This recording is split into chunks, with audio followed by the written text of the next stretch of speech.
नमस्कार, मैं हूं आपके साथ अंकिता पाल। बुलेटिन की शुरुआत करते हैं। कंगना को सीआईएसएफ महिला सुरक्षा कर्मी द्वारा मारे थप्पड़ की गूंज कम होती दिखाई नहीं दे रही। हिमाचल सरकार में लोक निर्माण मंत्री और मंडी से कंगना के प्रतिद्वंदी रहे विक्रमादित्य के मामले की निंदा की जा रही है, तो वहीं दूसरी तरफ इस मामले को आतंकवाद से जोड़ने के कंगना के बयान को गैर जिम्मेदाराना बताया गया है। विक्रमादित्य ने कांग्रेस मुख्यालय राजीव भवन में चुनावों के नतीजों के बाद में बुलाई शिमला ग्रामीण विधानसभा क्षेत्र की बैठक के दौरान कहा है कि विक्रमादित्य सिंह ने यह भी कहा कि पहले दिन से ही वो घटना की निंदा कर रहे हैं। खासकर एयरपोर्ट पर सुरक्षा में तैनात महिला के द्वारा इस तरह की घटना नहीं होनी चाहिए, इस पर कार्रवाई होनी चाहिए। उन्होंने ये भी कहा कि इस मामले को आतंकवाद से जोड़ना भी सही नहीं है, बल्कि ऐसे बयान गैर जिम्मेदाराना है। और विक्रमादित्य ने यह भी कहा कि उनकी संवेदनाएं किसानों के साथ हैं, लेकिन बात को रखने का एक संवैधानिक तरीका होता है। वहीं विक्रमादित्य सिंह ने यह भी कहा कि देश में मोदी मैजिक नहीं चला, लेकिन हिमाचल में चला है।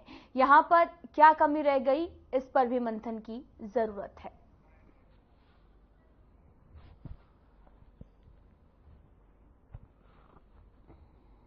तो बिल्कुल भी नहीं होनी चाहिए।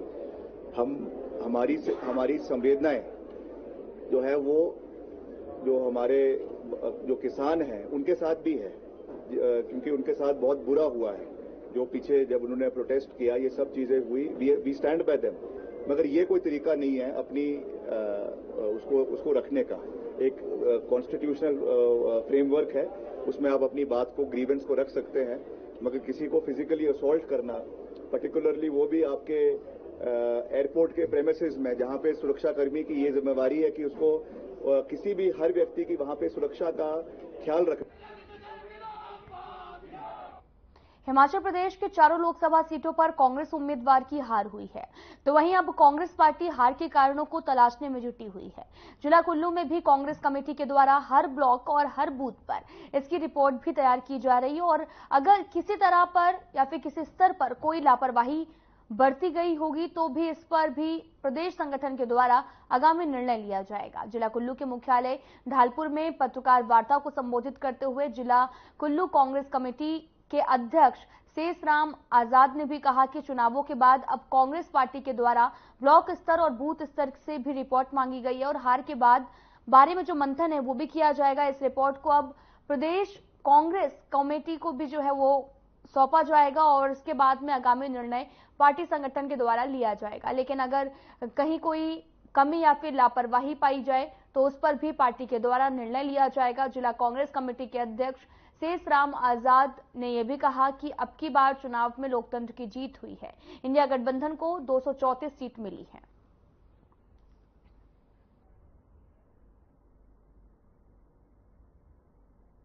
गठबंधन को 234 सीटें मिली है, जो अपने आप में एक अच्छा रिकॉर्ड है।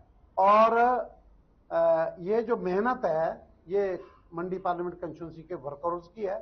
एक तरफ जहां नरेंद्र मोदी जी और उनके जो कम से कम दर्जनों मंत्री लोग, जिन्होंने मंडी पार्लियामेंट कंस्टिट्यूंसी में कम से कम 22 से 25 रैलियां की, इनके पास धनबल का बहुत प्रबंध था, इनके पास बहुत संसाधन थे। लेकिन हमारे लोगों ने हिमाचल प्रदेश में मंडी पार्लियामेंट कंस्टिट्यूंसी में जनबल से इतना मुकाबला किया, और पहली बारी विक्रमादित्य जी ने 34 साल की उम्र में 4,62,000 वोट जो लिए हैं, 45% के करीब है। ये उनका अपना भी व्यक्तित्व है।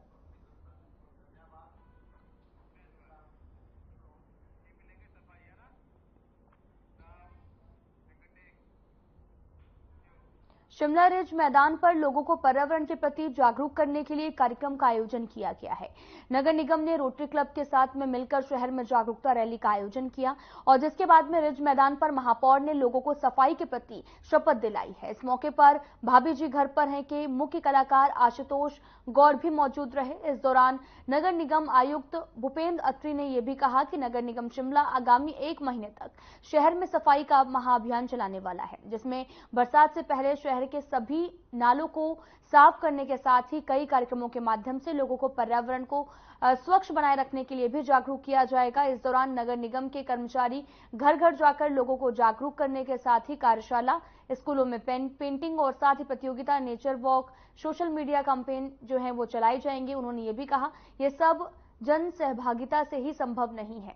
वहीं इस दौरान नगर निगम के महापौर सुरेंद्र चौहान ने यह भी कहा कि पर्यावरण दिवस पर शिमला शहर में पौधारोपण कार्यक्रम का आयोजन किया गया, लेकिन इस तरह के कार्यक्रम सिर्फ साल में एक दिन नहीं बल्कि हर रोज होने चाहिए। इसके लिए भी शिमला शहर में जहां आने वाले दिनों में पौधारोपण कार्यक्रम का आयोजन किया जाएगा, वहीं पर शिमला शहर में सफाई का महाअभियान भी शुरू किया गया, जिसके तहत शहर के नालों की सफाई के साथ पहाड़ियों की भी सफाई की जाएगी। उन्होंने कहा कि शिमला शहर को स्वच्छ रखना केवल सफाई मित्रों का काम ही नहीं बल्कि जिसमें सभी नागरिकों की जिम्मेदारी भी है। थी जब माननीय महापौर महोदय ने सबको शपथ दिलाई थी कि अगले वर्ष तक हम इस शिमला को और स्वच्छ और सुंदर बनाएंगे। इस कड़ी में क्योंकि हमने पिछले वर्ष एक प्रण भी लिया था जब बरसात के दिनों में बहुत ज्यादा बारिश हुई थी और बहुत ज्यादा इस शहर को नुकसान आपदा झेलनी पड़ी थी, तो उससे सबक लेते हुए हमने ये 1 महीने का जो अभियान है जिसमें पूरे शिमला शहर के जितनी ड्रेनेज है, जितने नाले हैं, विश्व पर्यावरण के दिवस पे रूप में निभा रहे हैं। वैसे हमने 5 जून को पर्यावरण दिवस मनाया था कोड ऑफ कंडक्ट की वजह से, लेकिन हमने बावजूद उसके ट्री प्लांटेशन किया था कल्लोग वार्ड में। कल्लोग में हमने अखरोट के पेड़ और कायल के पेड़ और दूसरे जो फ्रूट्स के पेड़ है वो लगाए थे। ज्यादा से ज्यादा पेड़ हमने लगभग 200 पेड़ वहां पर ट्रीज लगाए थे उसको।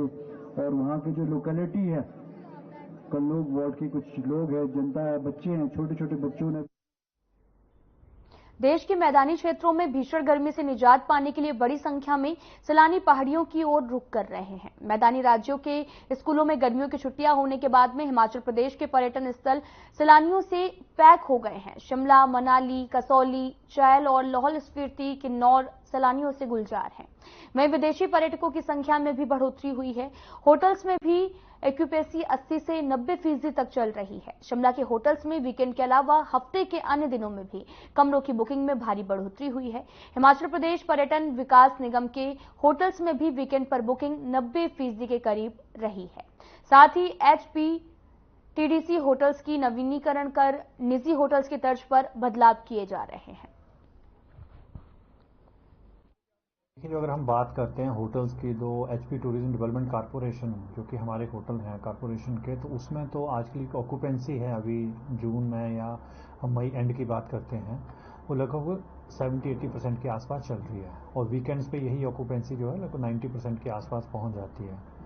और बात रही पिछले साल के कंपैरिजन में, तो आप जानते हैं कि पिछले साल जब मानसून आया तो प्रदेश में बहुत ज़्यादा तबाही हुई थी। उस चक्कर में हमारे बहुत सारे रोड जो हैं वो बंद पड़े थे, तो टूरिस्ट का यहाँ पे आना भी पॉसिबल नहीं था। तो इस कारण जो है टूरिस्ट की काफ़ी संख्या में जो कमी आई थी, लगभग नेग्लिजिबल जिसको बोल सकते हैं, वो अब धीरे धीरे जो है पिकअप कर रहा है। अब ये गर्मी का सीज़न जो चल रहा है जिसमें जैसे जैसे प्लेन्स पे गर्मी बढ़ रही है वहाँ पे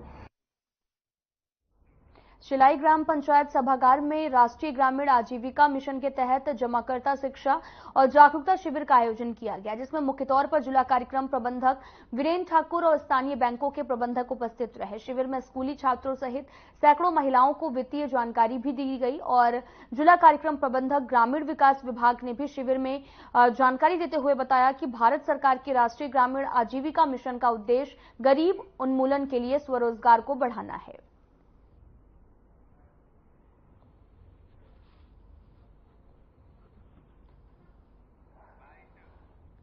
इसमें जैसे ग्रुप बनाने के नियम होते हैं ऐसे इसमें भी कुछ नियम होते हैं। सबसे पहले होता है सभी महिलाओं का अपना आय और व्यय का विवरण रखना अपने पास। जैसे हम महीने के कितने कमा रहे और कितना हमारा खर्च हो रहा, जैसे हमारे पति बच्चे कोई भी कमा रहा तो उसका हमें अपने पास पूरी जानकारी रखनी है और कितना हमारा खर्च हो रहा है। उसके बाद बुद्धिमत्ता से अपना खर्च करना। जब हम खर्च करें तो हमें अपने इसमें कुछ खर्च ऐसे होते हैं जो जरूरी होते हैं, कुछ खर्च ऐसे होते हैं जो गैर जरूरी होते हैं, जो ना भी करे तो भी चल सकता है। जैसे हमारे रोटी कपड़ा मकान ये जरूरी है, कुछ गैर जरूरी जैसे हमने बैंक से लोन ले लिया और पिकनिक पे चले गए, इन खर्चों को हम ना करें, इसको हम साइड में रख दें। अटल पेंशन योजना, अटल पेंशन योजना भी एक ऐसी योजना है जो 18 से 45 साल तक आप कर सकते हैं। अगर कोई 18 से 40 अगर कोई 18 साल में इसको स्टार्ट करा है तो वैसे तो इसका मिनिमम तो 242 रुपए पड़ता है। एज के अकॉर्डिंग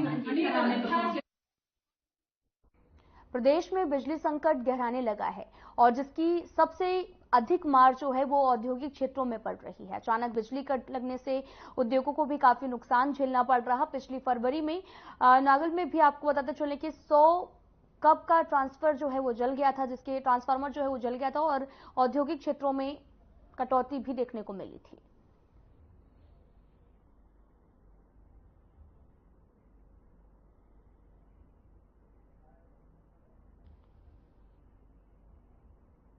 देखिए, ऐसा है कि जो पावर कट लगने का आपने मेरे से सवाल किया है, उसकी वजह यह है कि नंगल में 1 फरवरी 2024 को जो पावर ट्रांसफार्मर डैमेज हुआ था, जो कि नालागढ़ सबस्टेशन को फीड करता है, उसकी वजह से पावर कट लगाने की नौबत आई है। और 1 फरवरी से जो पावर कट लग रहे हैं, उस टाइम तो गर्मी कम थी, तो थोड़े कम क्वांटिटी में पावर कट लग रहे थे, लोड कम काटा जा रहा था। डोमेस्टिक कंज्यूमर्स थे, कमर्शियल्स भी थे, उसमें इंडस्ट्री भी थी, इन्वॉल्व थी, सारे हर किसी वर्ग का उसमें पावर कट लग रहा था। हिमेश धीमान ने भी कहा कि फरवरी महीने में नगल में 100 केबी का ट्रांसफार्मर खराब हो गया था, जिसके चलते अब मजबूरन प्रतिदिन कट लगाने पड़ रहे हैं। उनका भी कहना है कि 20-25 दिनों के भीतर नया ट्रांसफार्मर आ जाएगा और उसके बाद लोगों की बिजली कटों की समस्या ठीक हो जाएगी।